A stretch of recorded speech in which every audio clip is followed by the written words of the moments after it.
Bagong Kabanata, Teen King, Daniel Padilla at Teen Queen, Catherine Bernardo. Ang kanilang bagong kwento sa 2014. Sabad ng Bayan, Premium Exclusive. Sa pagtatapos ng 2013, isang malaking tagumpay pa ang nakamit ng kanilang tambalan. Anong nakita mo? Yung multo dun sa buron.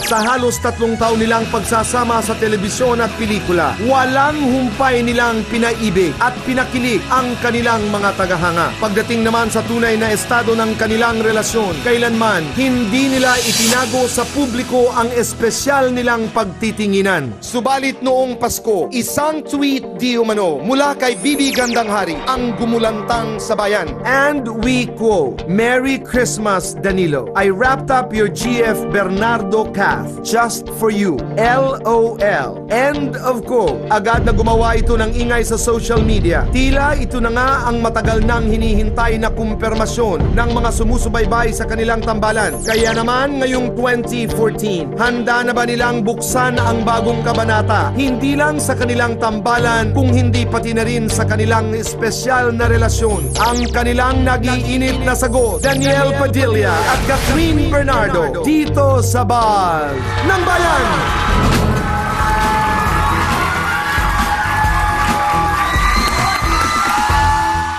Daniel, Catherine, welcome to Sabad ng Bayan. Magandang hapon! Happy New Year! Happy New Year! Puntahan muna natin ang tweet. Kasi sabi nga ni DJ, ni Daniel, parang hindi si Bibi because Bibi doesn't call Daniel Danilo. Anong tawag mo na ni Bibi sa'yo? Daniel lang po talaga. Daniel. Oh, okay, you were saying, let's say. Okay, let's say na yun nga ang sinabi niya. Ano mo ko comment yun doon? Kasi diba, ano na yan, kumalat na yan sa Twitter.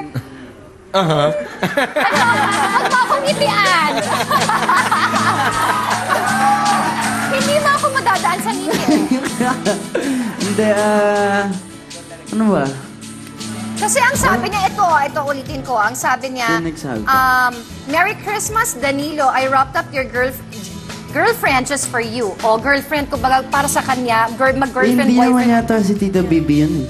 Paano mo yun ang sinabi O, niya? ganito na lamang, DJ. Ikaw ang tatanungin namin. Simple lang. First show of the year, 2014. Ano ba talaga ang estado ng inyong relasyon ni Catherine? Ganun pa rin naman to, boy. Which is? Kaya last year, close talaga. MU lang pa rin. Ganun lang. MU, pakidefine nga yan ngayon.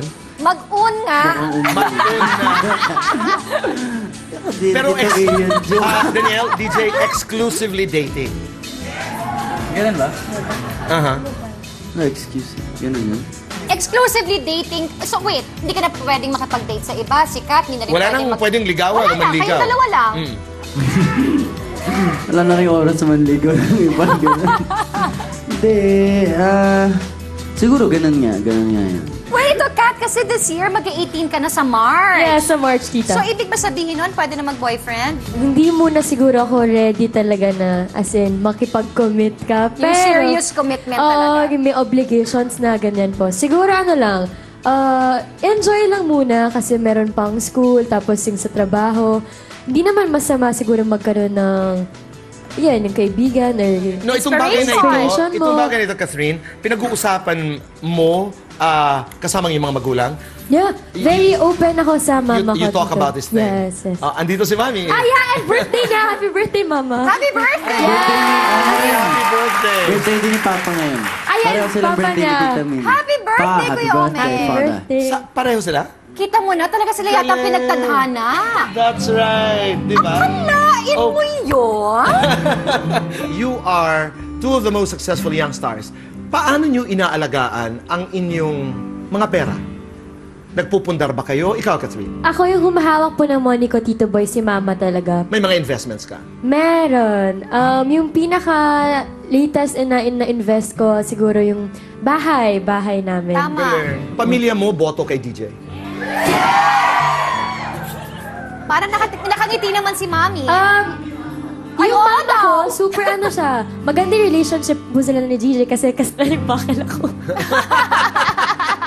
Maganda yung relationship nila ni DJ kasi kasama ko po sa taping si Mama. And parang si Mama rin yung nag-guide kay DJ, pinapagalitan din siya.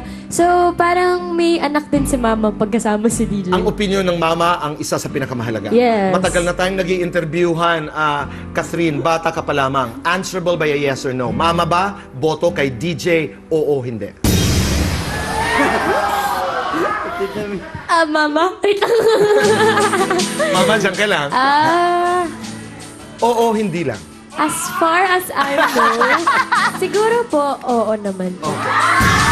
Kasi, wait lang. Kasi feeling ko, nag-gain na din kasi yung yung trust and na-prove naman siguro po ni DJ na maganda yung intention niya. Tama. Yeah. DJ, umpisa natin dun sa mga pangangalaga ng kinikita, di ba? It's because your stories are inspiring. Yes. Your models, ang daming tumitingin sa inyong dalawa ng mga kabataan. Paano mo pinapangalagaan yung kinikita, DJ? Si Mama po umahawak ng pera ko. Kasi ako naman po, hindi naman po ako hingi ng hingi. Yung ngayon, yung bahay ko rin. Tapos na sa merch, yun. Wow, that's so nice! Pag-usapan natin yung relasyon. Kanina sabi ni Catherine, boto si Mama, oo, Tito Boy, di ba? Ikaw, Daniel, wala na talaga. Wala ka nang ibang nakikita. Iisa lamang ang babaeng pwedeng pumasok sa puso ni Daniel Padilla.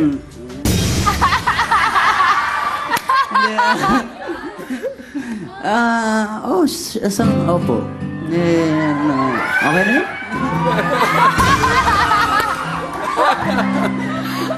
Let's talk about Pagpag. Congratulations. Mga kaibigan, sa kasaysayan po ng Metro Manila Film Festival, ang Pagpag po ang highest-grossing horror film in the history of the Metro Manila Film Festival. Wow, congratulations! Congratulations!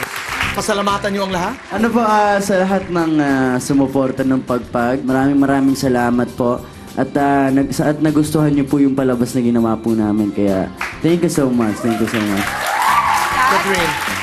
Super ganda ng nagtapos yung year namin, Tito Boy, kasi nga super sinuportahan ng mga tao yung movie namin ni DJ. So gusto ko magpasalamat. Salamat po talaga sa mga fans na mga sumuporta, yung mga kaibigan namin, sa family namin. 160M na as of today. Wow! Congratulations! Gusto namin magpasalamat, of course, sa Star Cinema, kay Tita Malu, Sir Enrico, and kay Mother Lily sa Regal Films. Thank you so much sa magandang project na binigay niya sa amin ni DJ. Ano ang inyong pinaka-importanting leksyon na natutunan dito sa pelikulang ito? Ako, Tuboy, nung sinasabay ko yung Got to Believe, pati yung Pagpag, parang bigla ko na lang sinabi sa sarili ko lang na mahal ko na yung trabaho ko. Kahit minsan, hindi maiwasan nagreklamo ka na eh. Di ba po? Dahil sa pagod, sa stress, po yan. Pero sabihin mo rin sa sarili mo na ito yung, kumbaga, ito yung lifestyle ko ngayon. Ito yung nagpapasaya sa akin, nagpapasaya sa mga tao. At sa pamilya mo. Yun talaga. So, Wow. That means a lot. Yeah. Ito na ang aking buhay. Ikaw, Catherine. Ako siguro, Tito Boy, lahat talaga may hard work talaga na kasama yan. Na hindi mo talaga makuha na overnight lang or gumawa ka ng pelikula na hindi ka talaga maghihirap para makita mo na magbunga yun. So kami, alam nila direct Cathy yan na para na kaming zombie pag-taping kasi everyday. Pero ngayon parang worth it lahat yon kasi sobrang ganda ng kinalabasan. Na-appreciate ang inyong hard work. Huling katanungan na lamang. Dahil first show of 2014 ang Bahas ng Bayan. Kung meron kayong naisabihin sa isa't isa, ano yun? As friends, as special friends, As ano ang mag-MU? nais niyong sabihin sa isa't isa? Gusto ko mag-thank you sa patience niya sa akin. Kasi hindi mo may iwasan since puyat kami. Tapos, Ang ganda-ganda mo na ngayon. thank you. Alam mo, bata kasi ito eh. Alam mo, but Tita she's Boy, so beautiful. yes, alam mo, Tita Boy, pag pinapanood ko siya sa Got to Believe, magkasama naman kami, but when I see her on screen, na walang makeup, na very simple, ang ganda. Oo. Ang ganda mo! Totoo yun. Coming from somebody beautiful like Carmina. Tita Okay. Carmina. Tuloy mo ang iyong sinabi. Adeline, gusto mo mag-thank you kasi. Okay. Hindi, gusto ko wait, thank you. Thank you rin sa, sa patience niya. Kasi, sabihin mo sa kanya. minsan moody na pag sa taping, wala na pag madaling araw, parang sa kanya ko nabubuhos yung mga galit ko, or mahima iksi na yung patience ko sa kanya. Pero yan, thank you for understanding mo. Wow. Yeah. DJ ka. Ikaw naman, Dij. Walang problema. Hindi lang.